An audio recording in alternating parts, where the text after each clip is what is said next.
अस्सलाम वालेकुम नाजरीन, आप देख रहे हैं गेट्सो यूट्यूब चैनल। मेरा नाम मुज्तबा फ़ारूक अवान है। आप लोगों के साथ मैंने जो सीरीज़ स्टार्ट की है, मतलब कि जो मैं अवेयरनेस के हवाले से आप लोगों के साथ कुछ डिस्कशन कर रहा होता हूँ। रियल स्टेट को लेके आजकल हम ज़्यादा बात कर रहे हैं कि रियल स्टेट में अगर आप लोग हैं, अगर real estate as an agent काम कर रहे हैं, real estate as an developer काम कर रहे हैं, रियल स्टेट में आप इन्वेस्टर हैं, इन्वेस्टमेंट पॉइंट ऑफ व्यू से आप सोच रहे हैं, अपने रहने के हवाले से सोच रहे हैं, किसी तरीके से भी कोई इन्वेस्टमेंट आप सोच रहे हैं, ताकि आप तमाम तर लोगों को उससे रिलेटेड मेरे मुताबिक जहाँ तक मुझे इन्फॉर्मेशन है, जहाँ तक मेरा तजर्बा है, प्रोफेशनलिज्म है, उन सारी चीज़ों को कैलकुलेट करके आप लोगों तक एक एंड रिज़ल्ट जो है वो पहुँचाने की कोशिश करता रहता हूँ। और मेरी दुआ भी है रब ताला से कि ये जो मैंने काम स्टार्ट किया है, इसमें मेरे जो बिज़नेस है, कारोबार है, उसके अंदर भी बरकत अता फरमाए और आप तमाम तर लोगों का मेहनत से कमाया हुआ पैसा भी जो है वो सेफ हो सके।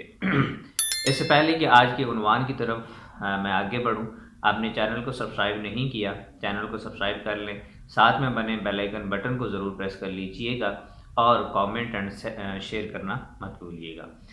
इन वीडियो को एंड तक आप देखें, आपके काम की बहुत सारी बातें इस वीडियो में से निकल सकती हैं। अगर आपने एक एक सेकंड को बगौर सुना तो इंशाल्लाह आपको फ़ायदा हो सकता है व्हेन यू आर इन्वेस्टिंग और व्हेन यू आर कंसल्टिंग। दोनों सूरतों में आप लोगों के लिए फ़ायदा हो सकता है। बाहर फील्ड का जो काम है इंशाल्लाह हम शुरू करेंगे, लेकिन इससे पहले कि हम मुख्तलिफ़ तरह की चीज़ों के ऊपर बात कर लें, सवाल ये है कि why do you invest in horizontal real estate. Horizontal real estate के अंदर आपको कब, किस वक्त, क्यों इन्वेस्ट करना चाहिए, ये सवाल है और इसी का जवाब देने के लिए आपकी खिदमत में अच्छा जनाब, हॉरिजेंटल रियल एस्टेट क्या होती है उसके ऊपर हमने बात कर ली थी। हॉरिजेंटल रियल एस्टेट बेसिकली जो एग्जिस्ट करती है वो एग्जिस्ट करती है फॉर द एंड यूज़र। ये वजूद में कैसे आई? बेसिकली होता ही है कि जैसे जैसे किसी शहर की आबादी बढ़ती है, किसी गांव देहात की आबादी बढ़ती है, तो वो जो लिविंग एरिया होता है वो एक्सपैंड करता चला जाता है। सो बेसिकली वो एज़ पर नीड होता है। विदाउट नीड अगर हो तो वहाँ पे डिमांड एंड सप्लाई का जो एक गैप है वो क्रिएट होता है, जिसकी वजह से फिर डेफिनेटली हम महंगी चीज़ बाय करते हैं और वो जो हम सोच रहे होते हैं उससे कहीं नीचे जाके वो सेल हो रही होती है और वो हमें नुकसान हो रहा होता है। हॉरिजॉन्टल रियल एस्टेट के अंदर अगर आपने इन्वेस्टमेंट्स करनी है तो आपने 3-4 फार्मूले, 3-4 चीज़ें जहन में रखनी है कि कहाँ पे करनी है और क्यों करनी है। अगर आप as an investment point of view कर रहे हैं तो फिर आपको जो है वो इन्वेस्टमेंट करनी चाहिए। अगर आप बल्क के अंदर 10 मिलियन, 12 मिलियन जो भी आपके पास अमाउंट है उसको इन्वेस्ट करना चाह रहे हैं, 6, 7, 8, 9, 10 जो भी एक स्पेसिफिक अमाउंट है जो आप बल्क के अंदर हॉरिजॉन्टल रियल एस्टेट के अंदर आप इंटरेस्टेड हैं कि आपने इन्वेस्टमेंट करनी है, तो उसमें आपने पोजेशनेबल प्लॉट के अंदर करनी है। ऐसा प्लॉट जो पोजेशनेबल भी हो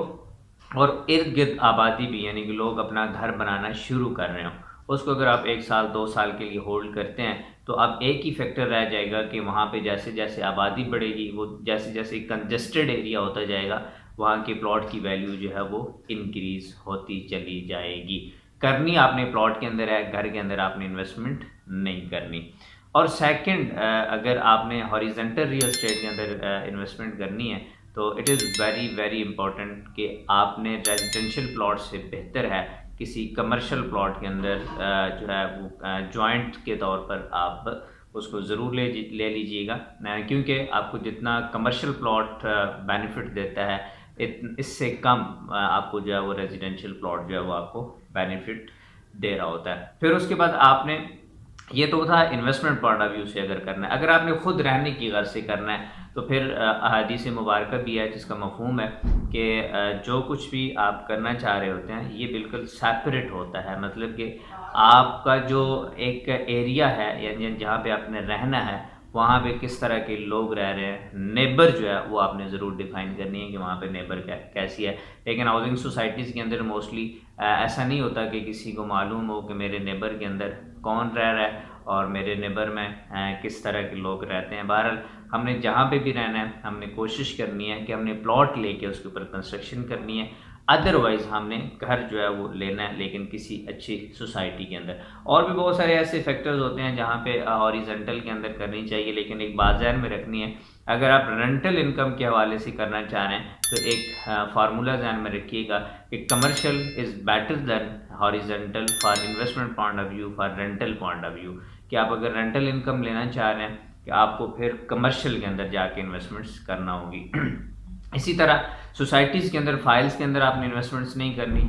अगर आपके अंदर वो क्राइटेरिया, वो कैपेसिटी नहीं है कि आपको कोई लॉस जो है वो बेयर हो सके, या कल को किसी तरह के और चार्जेस जो हैं वो आपसे डिमांड किए जाए और वो आपको पे करने हो, तो उसके लिए जनाब आप लोगों ने ये काम ज़रूर करना है कि आपने फ़ाइल्स के अंदर कम अज़ कम इन्वेस्टमेंट्स नहीं करनी। और अगर फ़ाइल्स के अंदर इन्वेस्टमेंट करने की ज़रूरत पेश भी आए तो कोई चुनिंदा से नाम है, बैरिया है, DHA है, और वो भी देखा जाएगा कि कौन से शहर के अंदर बैरिया और DHA है, वहाँ पे आपने इन्वेस्टमेंट्स करनी है, और ये एक अच्छा ऑप्शन हो सकता है। किसी तरह की भी इन्वेस्टमेंट करने के लिए या कंसल्टेंसी लेने के लिए, या कोई चीज़ आपने प्लॉट पड़ा हुआ है बैरिया के अंदर या DHA के अंदर, DHA 1 2 3 4 5 6 7 के अंदर, बैरिया 1 2 6 7 8 के अंदर, कहीं पे भी कोई भी आपके पास इस तरह की चीज़ है जो आप सेल आउट करना चाह रहे हैं, आप ज़रूर रब्ता कर सकते हैं। स्क्रीन के ऊपर मेरा नंबर चल रहा है। इंशाल्लाह मिलते हैं नेक्स्ट वीलॉग में, तब तक के लिए अल्लाह हाफ़िज़।